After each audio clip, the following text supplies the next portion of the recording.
왜 나만 이렇게 힘들까? 혹시 이 생각해 보신 적 있나요? 혹시 이런 경험 있으세요? 오늘은 반짝 반응하던 사람이 어제는 하루 종일 연락했다가 오늘은 며칠째 일급만 남기고 잠수하는 상황 말이에요. 결말을 먼저 말씀드리면요. 이런 관계의 핵심 원인은 내가 매력 없어서 멀어진 게 아니다 집니다. 흔히 말하는 회피형 애착을 가진 사람은 감정이 깊어질수록 오히려 불안을 느끼고 자신을 지키려고 연락을 줄여요. 즉, 상대를 떠내려 보내는 게 아니라 스스로를 숨기고 있는 거예요. 그리고 그게 왜 더 아픈가요?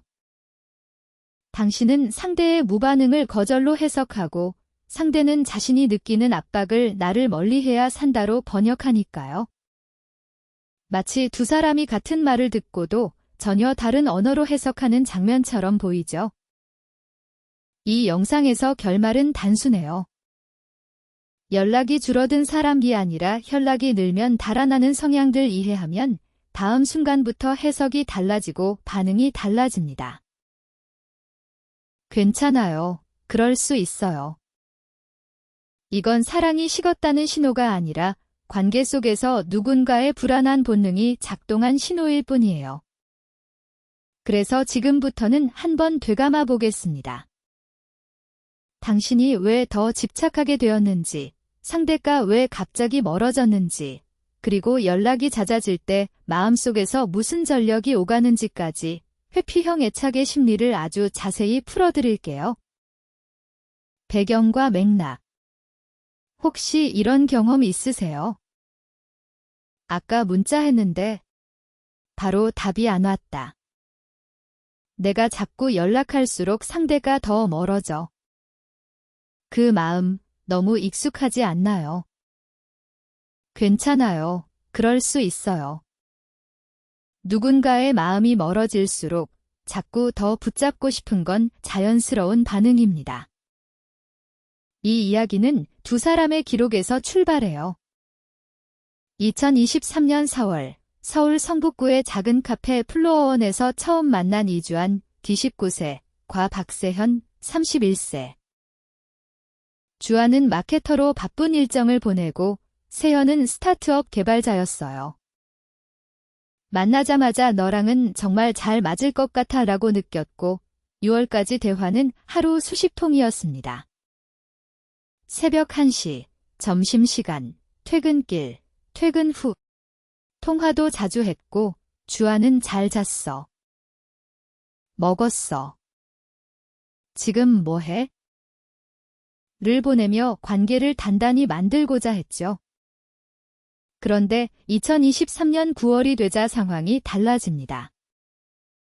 세현은 답장이 느려지고 익십이 늘고 24시간마다 한두 통으로 줄었어요. 주한이 더 자주 보낼수록 세현은 더 자주 잠수했습니다. 어쩌면 사람은 나를 싫어해서 라고 느꼈겠죠? 그런데 여기서 우리가 놓치기 쉬운 포인트가 있어요. 세현은 사랑을 안 하던 사람도 폭력적인 사람도 아니었어요. 다만 어릴 적부터 감정이 커지면 언젠가 배신당한다는 학습이 있었던 사람이었어요. 어린 시절 2017년 11월 부산 해운대에서 아버지가 이혼으로 집을 나간 뒤 의존하면 아프다는 생존 규칙을 배운 사람이죠. 그래서 세현에게는 많은 연락이 관계의 따뜻함이 아니라 몰아붙임의 신호로 들어왔을 수 있어요.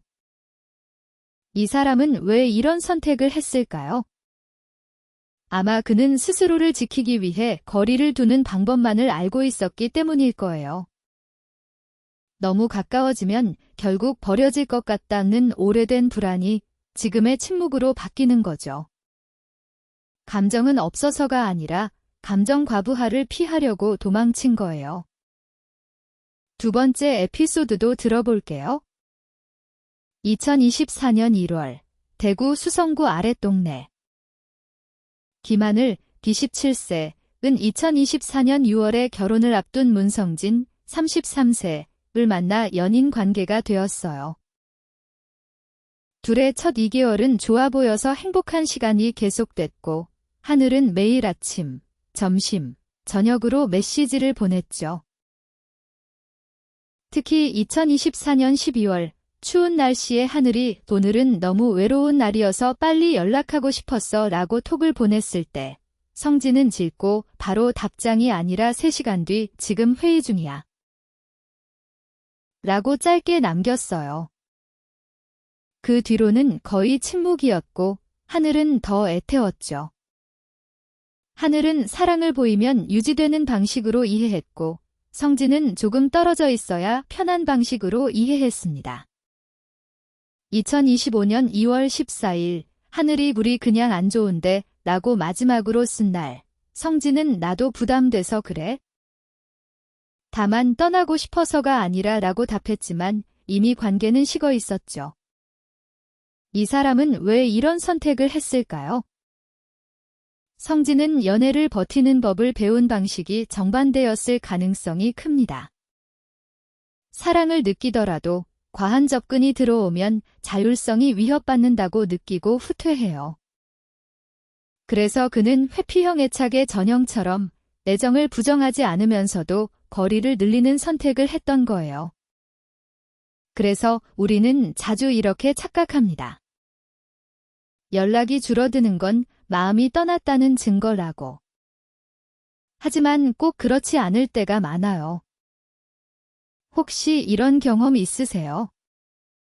상대가 멀어지는 순간 우리가 흔히 하는 실수는 내가 더 잘하면 좋아질까만 붙잡는 거예요. 괜찮아요. 그럴 수 있어요. 하지만 회피형의 핵심은 숫자처럼 계산되는 연락 횟수가 아니라 심리적 안정감이에요. 그 안정감을 따뜻한 일관성으로 주는 쪽으로 바꾸는 것이 관계를 다시 살리는 첫 단계입니다. 반전과 전개. 혹시 이런 경험 있으세요? 어제는 연락이 너무 많이 왔는데 요즘은 며칠이 지나도 안 읽히네. 내가 뭘 잘못한 걸까? 이때 마음이 제일 조급해지는 건 상처가 먼저 생기기 때문이 아니라 왜 이렇게 갑자기 멀어지지? 를 혼자서 너무 빨리 결론 내리기 때문이에요. 괜찮아요. 그럴 수 있어요. 특히 회피형 성향이 있는 사람을 좋아할수록 이런 패턴은 더 크게 느껴집니다. 여기 진짜 구체적인 이야기가 있어요. 첫 번째 에피소드.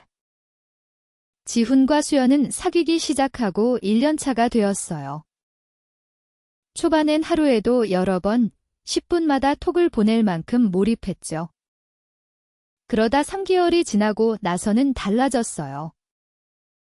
지금 못 받아요. 나중에 답장할게요. 가 일상이 됐고 답장 간격이 10분에서 6시간, 6시간에서 하루, 어느새 이틀로 늘었어요. 수연은 초조해서 오늘은 안 만나는 게 맞을까? 내가 너무 집착일까? 를 되뇌었고 결국 밤 11시에 긴 메시지 5개를 보냈다가 새벽에 다시 삭제했죠. 여기서 대부분은 도망갔구나로 받아들이지만 회피형의 뇌는 다르게 작동해요. 관계가 가까워질수록 지금은 내가 무너질지도 몰라라는 경보가 먼저 켜지고 가장 안전하다고 느끼는 방법이 거리 두기인 거예요. 즉, 멀어진 척하지만 완전 이탈한 건 아니라는 점이 중요해요. 두 번째 에피소드. 현주는 친구 연인 아닌 동거 친구 김하늘에게도 같은 패턴을 겪었어요. 하늘은 힘들 때는 잘 보이는데 감정적으로 무거운 대화가 시작되면 사라졌어요. 기분이 괜찮아. 괜찮아. 라며 약속을 먼저 잡고도 결국 스쳐가듯 약속을 바꾸고 카톡엔 짤막한 이모지만 남기는 태도. 현주는 그걸 무시로 받아들였고 결국 일주일간 연속으로 안부를 보내다가 보채면 끝이다는 생각으로 완전히 꺼버렸죠. 그때 또 한 번 긴장선이 올라요. 마음이 쪽팔리게 뛰고 자존감이 흔들리죠. 근데 정말 뜻밖의 순간이 있었어요. 그런데 아무도 예상 못한 일이 벌어집니다. 연락이 끊긴 지 9일째 되는 날, 하늘은 전화 한 통도 하지 않은 채 새벽 10시에 문자를 보내요. 내가 어제 말한 서류 마감일 맞춰서 미리 예약해뒀어. 링크 보내줌. 현주는 깜짝 놀랐어요. 답이 늦은 사람, 무심한 사람, 그런데 필요한 순간엔 정확히 챙겨준 사람. 이건 무시가 아니었어요. 다만 관계 속 거리와 애정 표현 방식이 완전히 달랐던 거죠. 회피형은 감정 표현을 말로 하지 못해요. 대신 행동은 할 수 있어요. 그러나 이 행동이 문자 폭격의 부족분으로 보이면 우리는 더 불안해져요. 세 번째 에피소드로 가볼게요. 제희는 오랜 연애에서 비슷한 패턴을 겪었는데 상대가 연락을 줄이기 시작할수록 스스로 내가 너무 빨라서 라고 자책했어요. 어느 날은 아예 이 관계 끝내는 거냐? 라고 묻고 대면까지 요구했죠. 상대는 그냥 조금 숨고 싶었다. 나한테는 그 말투가 버거웠어. 라고 대답했어요. 그때 제희는 비로소 이해했죠. 회피형 애착의 사람은 관계 자체를 싫어해서가 아니라 관계가 너무 가까워지는 통제감이 두려워서 멀어져요. 연락이 적어진다는 건 언제나 끝이 아니라 그 사람의 방식으로 위기를 피하려는 자기 보호이기도 해요. 이제 감정선을 정리해볼까요? 처음엔 긴장. 내가 사라지는 걸까? 반전은 놀라움. 사라진 게 아니라 다른 방식으로 남아있던 거였다. 그리고 마지막은 공감. 이 사람을 이해한다면 나를 보호하면서도 관계를 지킬 수 있다. 혹시 지금도 마음이 떨리시나요? 괜찮아요. 그럴 수 있어요. 회피형에게는 연락이 없을 땐 내가 무언가를 더 해줘야 해가 정답이 아니에요. 오히려 확인 욕구를 줄이고 경계선을 존중하며 애착이 불안해지면 내 감정을 말로 명확히 전달하는 것이 더 건강해요. 예를 들어 연락이 적을 때 내가 불안해지는 건 이해해줘. 그래도 내가 내 소식이 필요할 때는 하루 한 번만 짧게 연락해줘처럼요. 그리고 중요한 건 당신이 너무 무너질 만큼의 불안을 안고 있으면 먼저 스스로를 붙잡아야 한다는 점이에요. 상대의 침묵을 이유로 자기 가치를 의심하지 마세요. 이 사람들도 배워야 하고 우리도 배워야 합니다. 회피형 심리를 이해하면 상처는 바로 사라지지 않지만 반대로 반복되는 오해의 고리가 느슨해져요. 그러니까 한 걸음씩 조심스럽게 그러나 분명하게 가면 됩니다. 클라이맥스. 결국 진짜 이유는 이것이었습니다. 처음엔 다들 이렇게 생각해요. 내가 연락을 잘 챙겨주면 사랑이 커지는 건데 왜 이 사람은 오히려 얼어붙는 걸까? 혹시 이런 경험 있으세요? 아주 천천히 답해보세요. 메시지 5개는 넘게 보냈는데 답은 하나도 안 왔고 내가 괜찮아요라고 말하면 갑자기 길게 말하다 끊기고 잠깐 다정하다가도 3일씩 잠수 가고 네 패턴 말이에요. 여기서 두 번째 반전이 시작됩니다. 우리는 흔히 이런 사람을 감정이 없는 사람, 차가운 사람, 혹은 애초에 나를 안 좋아하는 사람이라고 단정해요. 그런데 정말 그게 본질이 아니었어요. 진짜 이유는 거리 조절 메커니즘이었습니다. 연락이 적당히 있을 때는 안전해요. 하지만 연락이 잦아지면 상대의 심리는 스위치가 바뀝니다. 왜냐하면 회피형 애착을 지닌 사람에게 관계는 사랑을 확인하는 공간이 아니라 내 안의 경계가 무너지는 위협이 될 수 있기 때문이에요. 한 가지 아주 강한 사실이 있어요. 연락량이 늘어날수록 상대가 뒷걸음지는 건 나를 밀어내서가 아니라 내가 감당할 수 없을 만큼의 친밀함을 먼저 차단하려는 본능적 조절입니다. 혹시 이런 경험 있으세요? 내가 기분 좋은 말 하나를 더 보내자마자 오히려 좋은 아침이 사라졌던 순간 말이죠. 그래서 그들은 멀어질까 봐서 가깝지 못한 게 아니라 너무 가까워질까 봐 멀어진다고 느끼는 거예요. 여기서 또 하나의 강력한 에피소드가 있어요. 상대는 말이 없거나 차갑게 답할 때 그 순간엔 실제로 머릿속에서 지금 내가 너무 의지하면 상대가 나를 통제할까? 약점 보이면 버림받을까? 라는 오래된 공포가 올라와요. 그리고 이 공포는 타임아웃처럼 나타납니다. 읽었는데 답 없음, 바빴다, 잠깐만 같은 형태로. 결국 그 사람의 침묵은 무관심의 사인이라기보다 가장 급하게 누르는 브레이크였던 거죠.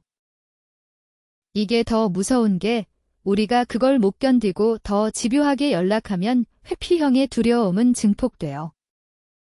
내가 달라고 할수록 상대는 잡박으로 읽고 더 멀어집니다. 그러니까 둘 다 사랑을 원하지만 서로 다른 언어를 쓰는 겁니다. 나는 더듬더듬 다가와서 붙잡고 싶고 상대는 한 발짝 물러나야 숨통이 트인다고 느끼는 그 불협화음. 여기서 핵심은 비난이 아니라 해석이에요. 괜찮아요. 그럴 수 있어요. 사랑을 원하지만 다가가는 방식이 다르면 흔히 사람을 잃어버립니다. 당신이 잘못한 건 아닌데 상대의 방식이 당신의 방식과 완전히 엇갈릴 뿐이에요. 따뜻한 말로 정리하면 회피형은 감정을 부정하는 사람이 아니라 통제가 불안할 때 감정선을 멈추는 생존형 인간이에요. 그러니 이 클라이맥스는 정답이 딱 한 줄입니다. 연락이 잦아지면 식어 보이는 건 버림당한 신호가 아니라 그 사람의 애착 시스템이 스스로를 보호하려는 마지막 시도였습니다. 둘 사이가 계속된다면 당신은 붙잡기보다 단전한 박수 속도가 필요해요. 메시지 수를 줄이는 게 아니라 압박을 줄이고 자유를 돌려주는 방식으로. 혹시 이렇게 해보세요. 답답할 땐 지금은 내게 시간이 필요해 보인다. 편안할 때 대화하자 한 번으로 충분히 멈추기. 무응답을 침묵이 아니라 상태로 해석하기. 스스로의 외로움을 상대의 잔혹함으로 만들지 않기. 그리고 마지막으로 꼭 기억하세요. 당신의 마음은 충분히 따뜻하고 상대의 거리두기도 이해됩니다. 결국 관계는 서로가 안전해야 잘하는데 누군가는 다정함을 줌으로 증명하고 누군가는 침묵으로 증명해요. 이제부터는 서로의 방식에 맞춰 천천히 상대의 속도 읽어가 보세요. 당신이 무너지지 않으면서도 사랑은 천천히 다시 익혀질 수 있습니다. 마무리. 혹시 이런 순간 누구나 한 번쯤 느껴보지 않았나요? 처음에는 연락 한 통이 하루를 바꿔주던 사람이 시간이 지나고 나면 갑자기 답답한데 괜찮아 하고 멀어져 보일 때가 있죠? 혹시 요즘도 비슷한가요?